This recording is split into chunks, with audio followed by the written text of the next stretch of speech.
ปุ่นเจ้าของเจ้าของฟาร์มเฮ็ดงานเมื่อยแล้วมาเสริมพลังด้วยกาแฟ เติมเติมอาหาร พอใหญ่ข่อยเมื่อยแล้ว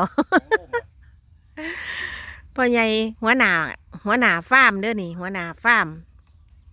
กิจกรรมทุกอย่างมอบหมายให้หมดซุแนว มันนี่ก็เมื่อยแล้วมาเสริมพลัง สดกาแฟห่อนๆได้อจ้ะกินกาแฟห่อนเด้อเฮียนนี่บ่ได้กินได้กาแฟเย็นกินกาแฟห่อนๆเพื่อกระตุ้นร่างกายให้อบอุ่นตลอดเวลาแซ่บบ่สดชื่นไป กาแฟดีดละยั่ง โอ้คุณเอาคักคือหยังนี่เดิแก้วกาแฟนี่จุใจคักคุณพ่อ